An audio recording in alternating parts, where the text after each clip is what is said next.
ഈശോ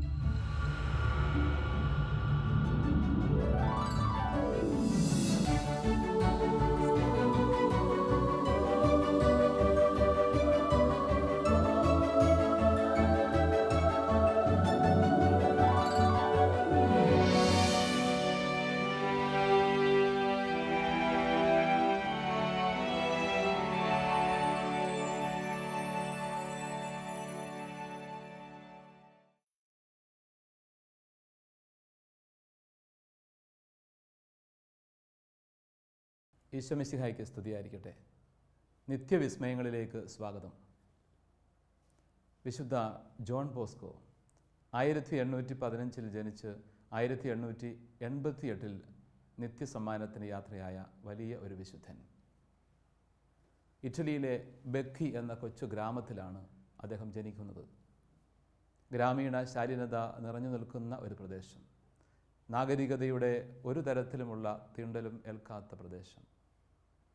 അങ്ങനെയുള്ള മനോഹരമായ ഗ്രാമത്തിൻ്റെ കുന്നിൻ ചെരുവുകളുടെ സൗന്ദര്യമുള്ള കൊച്ചു ഗ്രാമത്തിൽ 3 കുട്ടികളിൽ ഇളയവനായിട്ടാണ് ജനിക്കുന്നത്.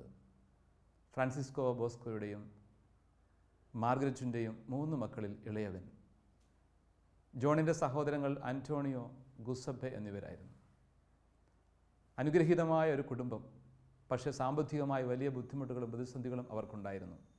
നെപ്പോളിയൻ്റെ യുദ്ധാനന്തര ഭൂമിക, എല്ലാ അർത്ഥത്തിലും പ്രതിസന്ധികളും ദുരനുഭവങ്ങളും നിറഞ്ഞ സാഹചര്യം, സാമ്പത്തികമായ കഷ്ടപ്പാടുകളുടെയും പ്രതിസന്ധികളുടെയും ഒരു കാലഘട്ടമായിരുന്നു.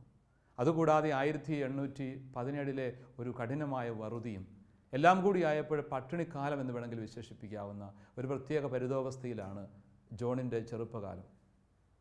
ജോണിൻ്റെ ജീവിതം മുൻപോട്ട് നീങ്ങി. പക്ഷേ 2 വയസ്സ് മാത്രം പ്രായമുള്ളപ്പോൾ, 2 വയസ്സ് കഴിഞ്ഞപ്പോൾ ജോണിൻ്റെ ഫാദർ മരിക്കുകയാണ്.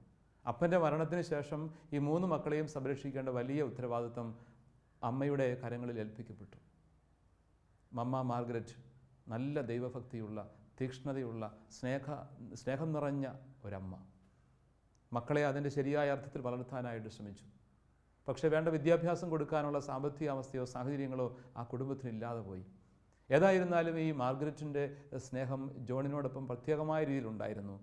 ജോണിൻ്റെ ജീവിതത്തിൻ്റെ നന്മയും സുഹൃതവും അമ്മയെ ഏറെ സ്വാധീനിച്ചിരുന്നു. മമ്മ മാർഗരറ്റ് ജോണിൻ്റെ ജീവിതത്തിൽ ഉടനീളം പിന്നെ യാത്ര ചെയ്യുന്നത് നമ്മൾ കണ്ടെത്തും.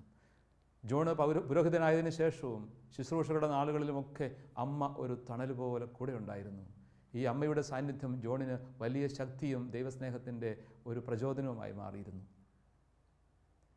1825 ജോണിന് കേവലം 9 വയസ്സ് മാത്രം പ്രായമുള്ളപ്പോൾ ആദ്യമായിട്ടൊരു ദർശനം ലഭിക്കുകയാണ്, ഒരു സ്വപ്ന ദർശനം.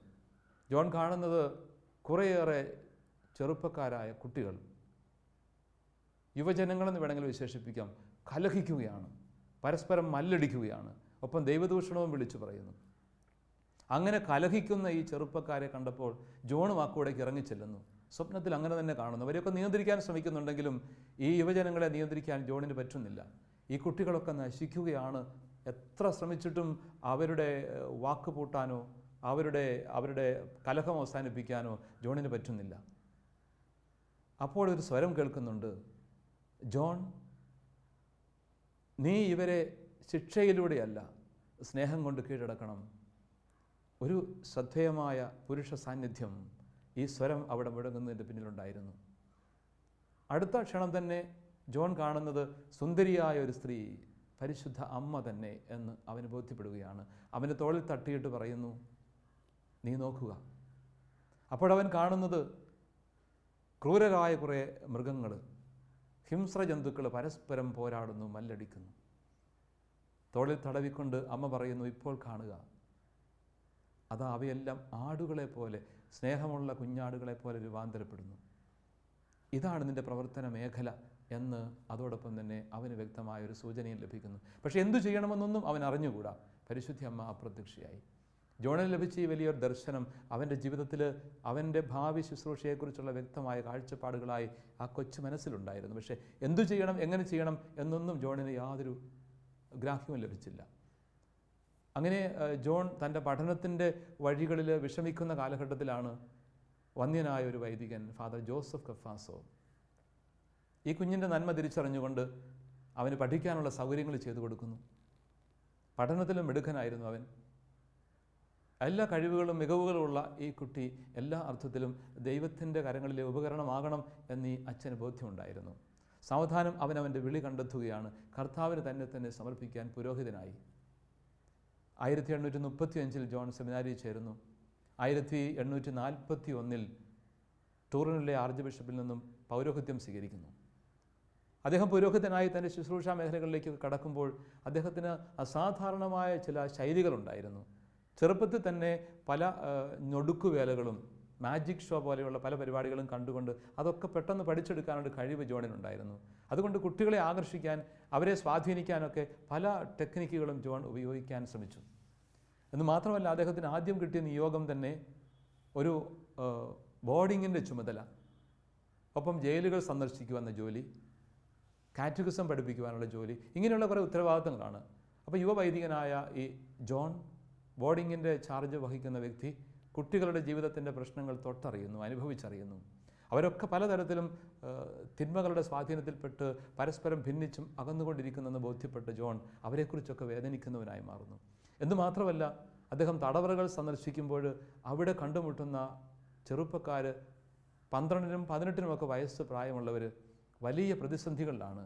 കാരണം അവിടെയൊക്കെ തടവറയിലെത്താൻ ഈ ചെറിയ പ്രായത്തിൽ ഇടയായതിൻ്റെ പിറകിൽ സാമൂഹ്യ വ്യവസ്ഥിതിയുടെ വലിയ പ്രതിസന്ധികൾ ജോൺ കാണുന്നു.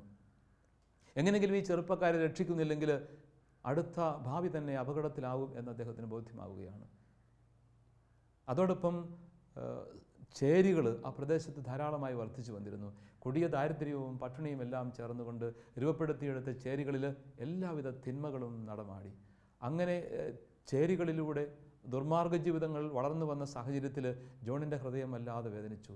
ഇവർക്കൊക്കെ വേണ്ടി സാധാരണ പരമ്പരാഗത അജപാരണ ശൈലികൾ പോരാ എന്നുള്ള ഒരു കാഴ്ചപ്പാടിലേക്ക് ജോൺ ബോസ്കോ എത്തുകയാണ്.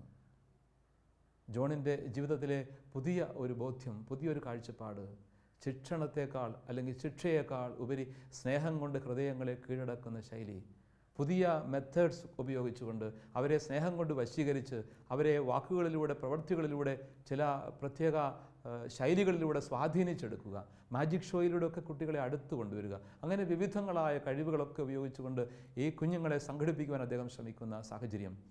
അങ്ങനെ ഇരിക്കുന്നൊരു വേളയിലാണ് ഒരിക്കൽ അദ്ദേഹം കുർബാന അർപ്പിക്കാൻ എത്തുമ്പോൾ വല്ലാത്ത തണുപ്പ് കാലം. തണുപ്പിൽ നിന്ന് രക്ഷപ്പെടാൻ വേണ്ടിയിട്ട് പുതച്ചു മൂടി ഒരു ചെറുപ്പക്കാരൻ ആ ദൈവാലയത്തിൻ്റെ ഉള്ളിലേക്ക് വലിഞ്ഞു കയറിയിരിക്കുന്നു.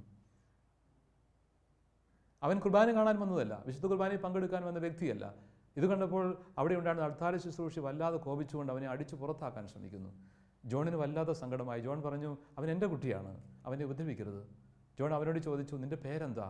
അവൻ പറഞ്ഞു, ബർത്തലോമിയോ. ബർത്തലോമിയോയ്ക്ക് ആരുണ്ട്?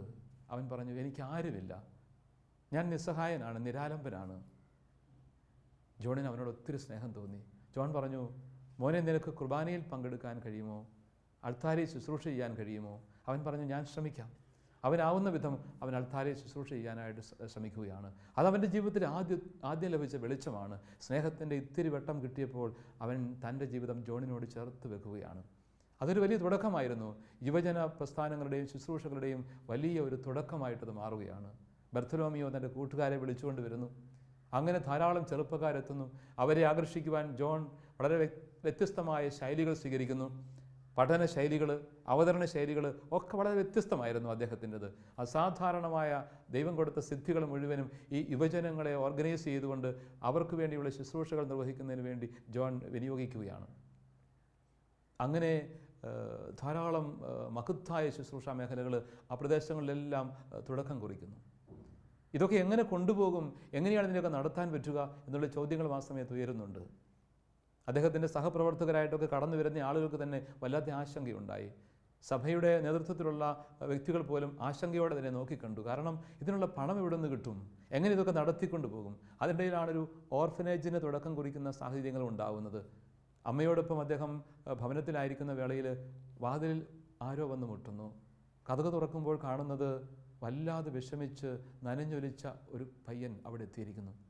ആ കുട്ടിയോട് ജോൺ ചോദിക്കുന്നു, മോനെ, നിനക്ക് എന്തു പറ്റി? അവൻ പറഞ്ഞു, എൻ്റെ അമ്മ മരിച്ചു കഴിഞ്ഞ ദിവസം, എനിക്കിനി ആരുമില്ല, എനിക്ക് വല്ലാതെ വിശക്കുന്നു, എന്തെങ്കിലും തരുമോ? സ്നേഹത്തോടു കൂടി മമ്മ മാർഗരറ്റും ജോണും അവനെ ഭവനത്തിലേക്ക് സ്വീകരിച്ചുകൊണ്ട് ആവശ്യമുള്ളതൊക്കെ കൊടുത്ത് അങ്ങനെ ഒരു പുതിയ തുടക്കത്തിന് അവിടെ തിരശ്ശീല ഉയരുകയായി. ഓർഫനേജുകൾ, ഇങ്ങനെയൊക്കെയുള്ള വലിയ പ്രസ്ഥാനങ്ങൾ രൂപപ്പെട്ടു വരുന്നു. ഇതിനൊക്കെ ആവശ്യമുള്ള പണം എവിടെ നിന്ന് കിട്ടും? ഈ ചോദ്യം പലയിടങ്ങളിൽ നിന്നും ഉയരുന്നു. സഭയുടെ നേതൃത്വ മേഖലയിൽ നിന്നും എങ്ങനെ മുൻപോട്ട് കൊണ്ടുപോകും? ഇതൊക്കെ പെട്ടെന്നുണ്ടാകുന്ന ചില പ്രതിഭാസങ്ങളല്ലേ ഇതൊക്കെ? തകർന്നു പോവില്ലേ? ജോണിനൊന്നേ പറയാനുള്ളൂ, എല്ലാം ദൈവം തരും. പൂർണ്ണമായിട്ട് ദൈവത്തിൽ ആശ്രയിച്ചുകൊണ്ട് പ്രാർത്ഥിച്ചുകൊണ്ട് ജോൺ കർമ്മവേദികളിൽ നിന്നും കർമ്മവേദികളിലേക്ക് കുതിച്ച് നീങ്ങിക്കൊണ്ടിരുന്നു. അങ്ങനെ പോകുന്ന വേളയിലാണ് അദ്ദേഹത്തിന് മനസ്സിലാകുന്നത്, എനിക്ക് തന്നെ ഇത് ചെയ്യാൻ പറ്റില്ല, എന്നോടൊപ്പം ഒരുമിച്ച് കുറേ ആളുകൾ കൂടി ഉണ്ടാവണം. അദ്ദേഹത്തോട് ചേർന്ന ആദ്യകാലത്ത് ചേർന്ന് വന്ന ആളുകളൊക്കെ ശുശ്രൂഷകരായിട്ട് മാറുകയാണ്. ആ ശുശ്രൂഷയിൽ അദ്ദേഹത്തിന് പ്രതിസന്ധികളേറെ ഉണ്ടാകുന്നെങ്കിലും കരം കോർത്തു നിൽക്കാനായിട്ട്, പരസ്പരം പ്രോത്സാഹിപ്പിച്ച് വളർത്താൻ വേണ്ടി കൂടെ നിൽക്കാൻ ആളുകളുണ്ടായി. കൂടെ നിൽക്കാൻ ആളുണ്ടായപ്പോൾ അദ്ദേഹം ദൈവത്തിൻ്റെ പ്രത്യേക നിയോഗം ഏറ്റെടുക്കുകയാണ്. ഒരു സന്യാസ സമൂഹം തന്നെ രൂപപ്പെടുത്തേണ്ടിയിരിക്കുന്നു.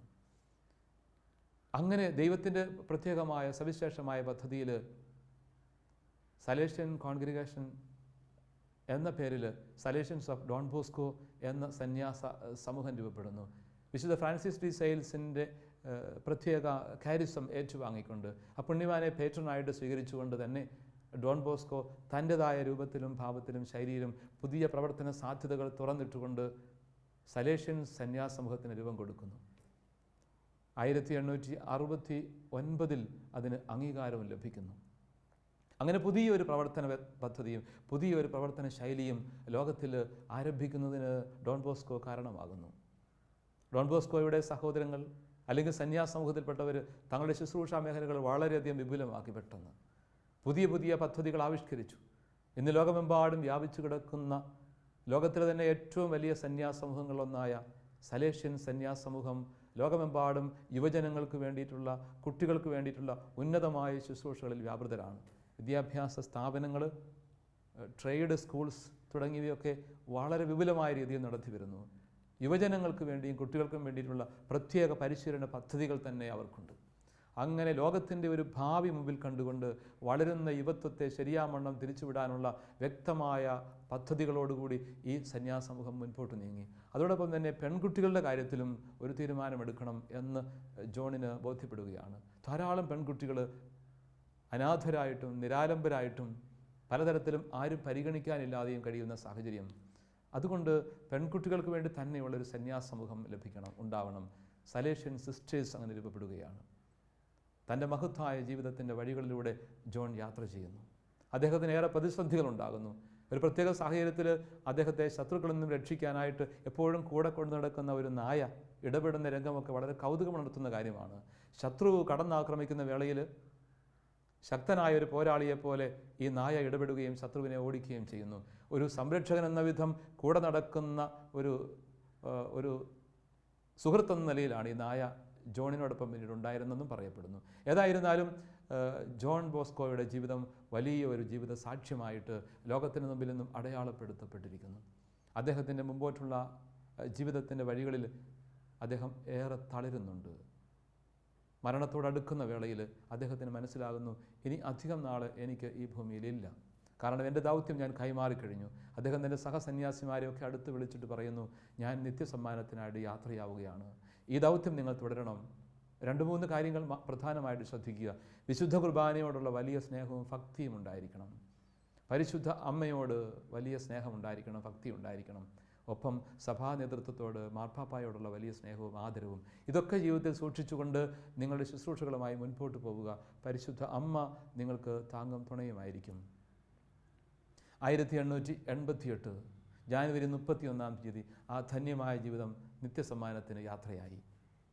ജോൺ ബോസ്കോയുടെ ജീവിതം എന്നും നിലനിൽക്കണമെന്ന് ആഗ്രഹിച്ചുകൊണ്ട് അദ്ദേഹത്തിൻ്റെ സന്യാസ സഹോദരങ്ങൾ തന്നെ ആ ശരീരം പൂജ്യമായിട്ടെന്നും ഉണ്ടായിരിക്കണം എന്ന് വിചാരിച്ചുകൊണ്ട് സാങ്കേതിക സഹായത്തോടു കൂടി അത് പൂജ്യമായിട്ട് സൂക്ഷിക്കാൻ, കേടുകൂടാതെ സൂക്ഷിക്കാൻ തയ്യാറാവുകയാണ്.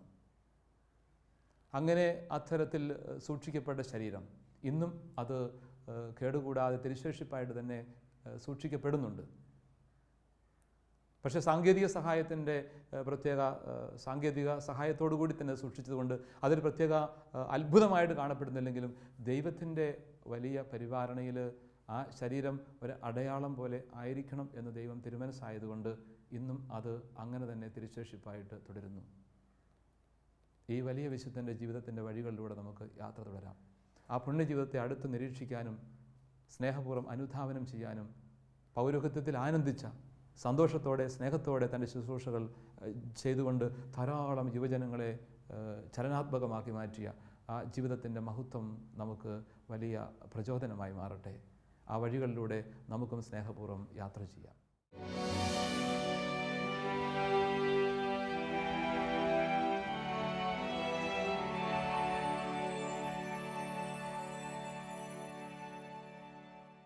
വിശുദ്ധ ഡോൺ ബോസ്കോയുടെ ജീവിതം ആർക്കും അനുകരിക്കാവുന്ന ഒരു ഉദാത്ത മാതൃകയാണ്.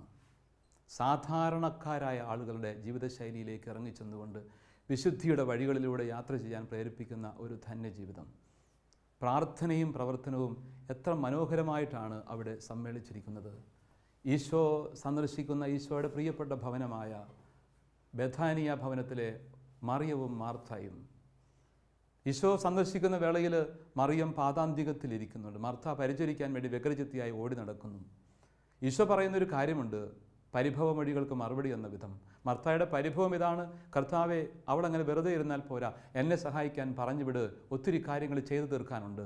ആ പരിഭവത്തിന് മറുപടിയായിട്ട് കർത്താവ് പറയുന്ന കാര്യം ഇതാണ്, മാർത്ത, നീ പല കാര്യങ്ങളെക്കുറിച്ചും വ്യഗ്രചിത്തിയായിട്ട് ഓടി നടക്കുന്നു, മറിയമാകട്ടെ നല്ല ഭാഗം തിരഞ്ഞെടുത്തിരിക്കുന്നുവെന്ന്. ഈ നല്ല ഭാഗം പ്രാർത്ഥനയുടെ ദൈവാനുഭവത്തിൻ്റെ ഹൃദയം കർത്താവിനോട് ചേർത്ത് വെക്കുന്ന അവസ്ഥയാണ്. ഈ നല്ല ഭാഗത്തിൻ്റെ അഭാവത്തിൽ പ്രവർത്തനങ്ങളെല്ലാം അർത്ഥശൂന്യങ്ങളായി മാറുന്നു. അത് വ്യഗ്രതകളും അസ്വസ്ഥതകളുമായി മാറുന്നു. അത് പരാതികളും പരിഭവങ്ങളുമായി മാറുന്നു. അത് പ്രയോജനരഹിതമായ അവസ്ഥകളായി രൂപാന്തരപ്പെടുന്നു. അതുകൊണ്ട് തന്നെ പ്രാർത്ഥനയും പ്രവർത്തനവും ഒരുമിച്ച് ചേർത്ത് ജീവിക്കുക, അല്ലെങ്കിൽ മറിയവും മാർത്തയും ഒരുമിച്ച് ആയിരിക്കുന്നതിൻ്റെ ഒരു വിശാലമായ ഒരു ദർശനം സഭാപിതാക്കന്മാരൊക്കെ അതിനെ ഒരുമിച്ച് സമ്മേളിപ്പിച്ചുകൊണ്ട് പ്രാർത്ഥനയും പ്രവർത്തനവും ചേർത്ത് വെക്കുന്നതിൻ്റെ രണ്ട് പ്രതീകങ്ങളായിട്ട് മറിയത്തെയും മാർത്തയെയും കാണുന്നുണ്ട്. ഏതായിരുന്നാലും ഇത് രണ്ടിനും ഒരു സന്ദേശമുണ്ട്. ഒരുമിച്ച് ചേർത്ത് കൊണ്ടുപോകണമെന്ന സന്ദേശം എങ്ങനെയായിരിക്കാൻ പാടില്ല എന്നുള്ള സന്ദേശവും.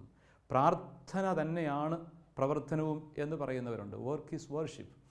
വർക്ക് ഈസ് വർഷിപ്പ് എന്ന് പറയുന്നതിനകത്ത് അർത്ഥമുണ്ടെങ്കിലും ചിലപ്പോൾ അത് വലിയ അബദ്ധവുമായി മാറും. പ്രാർത്ഥിക്കാത്തവന് പ്രവർത്തനം പ്രാർത്ഥനയാകുന്നില്ല. പ്രാർത്ഥന ആരാധനയാകുന്നത് പ്രാർത്ഥിക്കുന്നവൻ്റെ ജീവിതത്തിലാണ്. ഒരാൾ പ്രാർത്ഥിക്കുന്നവനാണെങ്കിൽ, ദൈവസ്നേഹത്താൽ നിറഞ്ഞുകൊണ്ട് തമ്പുരാനോട് ഹൃദയം ചേർത്ത് വെക്കുന്ന വ്യക്തിയാണെങ്കിൽ ആ വ്യക്തിയുടെ പ്രവർത്തനങ്ങളും പ്രാർത്ഥനയായിട്ട് മാറുന്നു. പ്രാർത്ഥന പ്രവർത്തനമായിട്ട് മാറുന്നത് ദൈവത്തിൻ്റെ സ്നേഹം നിറയുമ്പോഴാണ്.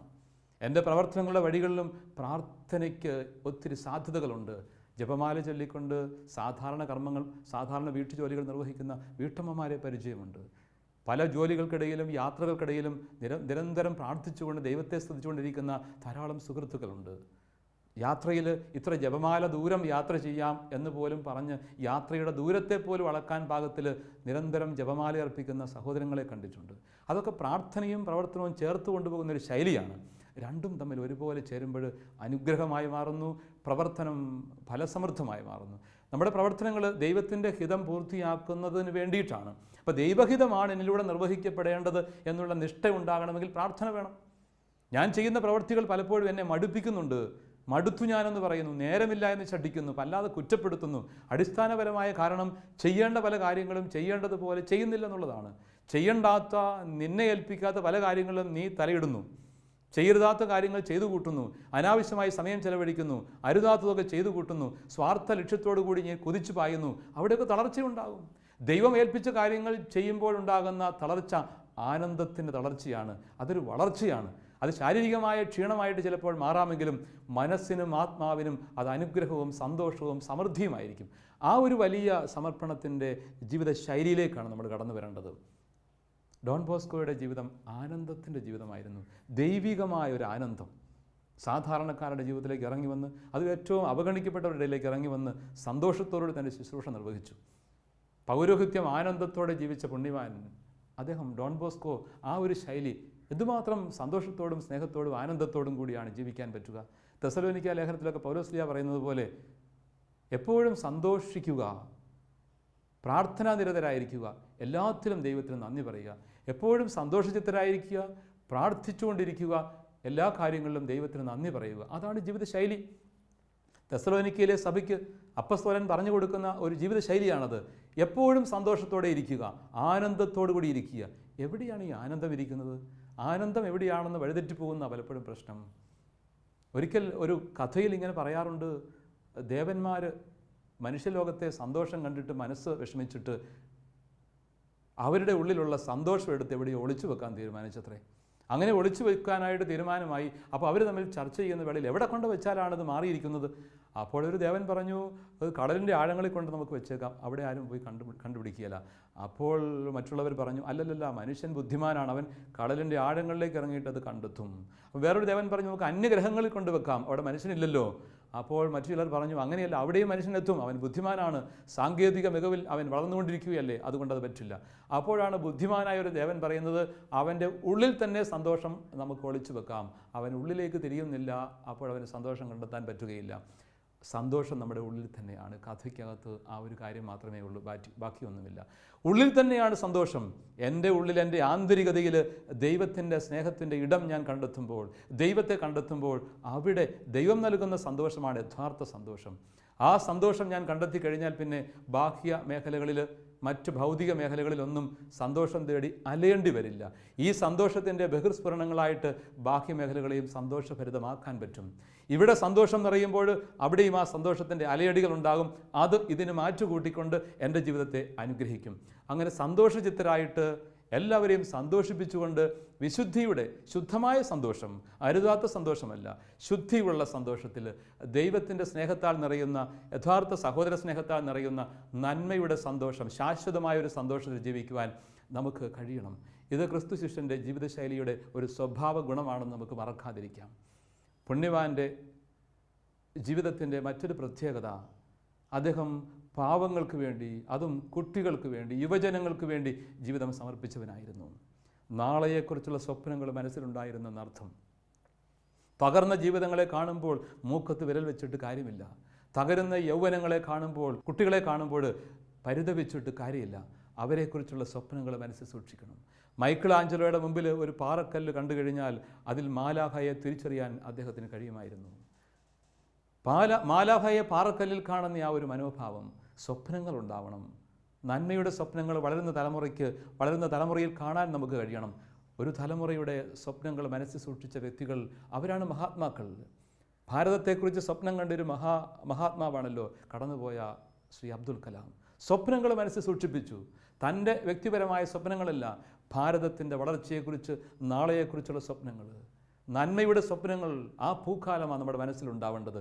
കുടുംബത്തിൽ മാതാപിതാക്കൾ മക്കളെക്കുറിച്ച് നിസ്വാർത്ഥമായ സ്വപ്നങ്ങൾ, അവരുടെ അധികാരം ഉറപ്പിക്കാനോ, അവരുടെ സമ്പത്ത് വർദ്ധിപ്പിക്കാനോ, ഏതെങ്കിലും തരത്തിൽ അവരുടെ പ്രൗഢിക്ക്, അഹന്തയ്ക്ക് ആക്കം കൂട്ടാനുള്ള സ്വപ്നങ്ങളല്ല. അതെല്ലാം സ്വാഭാവികമായിട്ട് സമ്പത്തൊക്കെ വർദ്ധിക്കേണ്ട പോലെ ദൈവം വർദ്ധിപ്പിച്ചു തരും. നമ്മൾ ശ്രമിച്ചാൽ, കൂടെ നിന്നാൽ, അധ്വാനിച്ചാൽ മതി.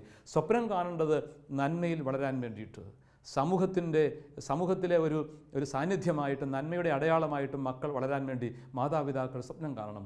അവിടെ ആധ്യാത്മികവും മാനസികവും ബൗദ്ധികവും ശാരീരികവുമായ വളർച്ചകളെല്ലാം സമന്വയിക്കും. അതുപോലത്തെ സമഗ്രമായ വളർച്ചയുടെ സ്വപ്നങ്ങളാണ് നമ്മൾ കാണേണ്ടത്. കുടുംബത്തെക്കുറിച്ച് മക്കളും മാതാപിതാക്കളും ചേർന്നിരുന്ന സ്വപ്നങ്ങൾ കാണുമ്പോൾ, ദൈവത്തിന് അവ സമർപ്പിക്കുമ്പോൾ, അവ ദൈവസ്വപ്നങ്ങളായി കുടുംബത്തിന് അനുഗ്രഹമായി വിരിഞ്ഞു വരും എന്നുള്ളതാണ് സത്യം. അതുകൊണ്ട് കൊഴിഞ്ഞു പോകാൻ സാധ്യതയുള്ള, അടഞ്ഞുപോയ പലതും വിരിയിച്ചെടുക്കാൻ മനോഹരമായ ദൈവസ്നേഹത്തിൽ നിറഞ്ഞ സ്വപ്നങ്ങൾ നമ്മൾ കാണണം. ഇടവകയെക്കുറിച്ച് വൈദികർ സ്വപ്നം കാണുന്നു, രൂപതയെക്കുറിച്ച് മെത്രാന്മാർ സ്വപ്നം കാണുന്നു, സഭയെക്കുറിച്ച് നമ്മൾ സ്വപ്നം കാണുന്നു. ഇങ്ങനെയുള്ള യഥാർത്ഥമായ വളർച്ചയുടെ വിശുദ്ധമായ സ്വപ്നങ്ങൾ മനസ്സിൽ സൂക്ഷിക്കാൻ നമുക്ക് സാധിക്കട്ടെ. ജീവിതത്തിൻ്റെ ഓരോ മേഖലയിലും വർദ്ധിക്കുന്നവർ യഥാർത്ഥ ദൈവസ്നേഹത്തിൻ്റെ സ്വപ്നങ്ങൾ കണ്ടുകൊണ്ട് ജീവിതം സമർപ്പിക്കാൻ കഴിയുന്നവരാകണം. ഡോൺ ബോസ്കോയുടെ ജീവിതം അങ്ങനെയൊന്നായിരുന്നു. തൻ്റെ പ്രിയപ്പെട്ട മക്കൾക്ക് വേണ്ടി, തെരുവിൽ അലയുന്ന മക്കൾക്ക് വേണ്ടി, യുവജനങ്ങൾക്ക് വേണ്ടി സ്വപ്നം കണ്ടുകൊണ്ട് ത്യാഗപൂർവ്വം സമർപ്പിച്ച ഒരു ജീവിതം. പ്രാർത്ഥനയും പ്രവർത്തനവും സമന്വയിപ്പിച്ചുകൊണ്ട് അവർക്ക് വേണ്ടി ഉദാത്തമായ പഠന വഴികൾ കണ്ടെത്തിക്കൊണ്ട് സന്തോഷത്തോടുകൂടി അവരുടെ ഇടയിൽ യഥാർത്ഥ അജപാലകനായിട്ട്, അപ്പസ്തോലനായിട്ട് വർദ്ധിച്ച ജീവിതത്തിൻ്റെ മഹത്വം ഇന്നും നമുക്ക് ജ്വലിക്കുന്ന മാതൃകയാണ്. അനേകായിരങ്ങൾ ആ വഴിയിലൂടെ ഈ സന്യാസ സമൂഹത്തിലും മറ്റു വഴികളിലും ഒക്കെയായിട്ട് ശുശ്രൂഷകൾ നിർവഹിക്കുന്നു. ഈ വിശുദ്ധൻ്റെ ജീവിതം ഒരു വാടാമലരായിട്ട് നമ്മുടെ ജീവിതത്തിൽ വിരിയട്ടെ. നന്മയുടെ ഒരു കുസുമമായിട്ട് പരിമളം പരത്തട്ടെ. യഥാർത്ഥ സ്നേഹത്തിൻ്റെ വഴികളിലൂടെ നമുക്ക് യാത്ര ചെയ്യാം. നന്മയുടെ വഴികളിലൂടെ, കരുണയുടെ വഴികളിലൂടെ, സ്നേഹത്തിൻ്റെ വഴികളിലൂടെ ഉത്കൃഷ്ടമായ സ്വപ്നങ്ങൾ കണ്ടുകൊണ്ട് ക്രിസ്തു ശിഷ്യത്വത്തിൻ്റെ ആ മനോഹാരിതയിലേക്ക് വളർന്നെത്താം. മിശിഹ ആഗ്രഹിക്കുന്ന വിധമുള്ള ക്രിസ്തു ശിഷ്യത്വത്തിൻ്റെ വെല്ലുവിളി നമുക്ക് സ്നേഹപൂർവ്വം സന്തോഷപൂർവ്വം ഏറ്റെടുത്തുകൊണ്ട് ഈ ജീവിതം സന്തോഷത്തോടെ അർത്ഥവത്തായി ജീവിക്കാം.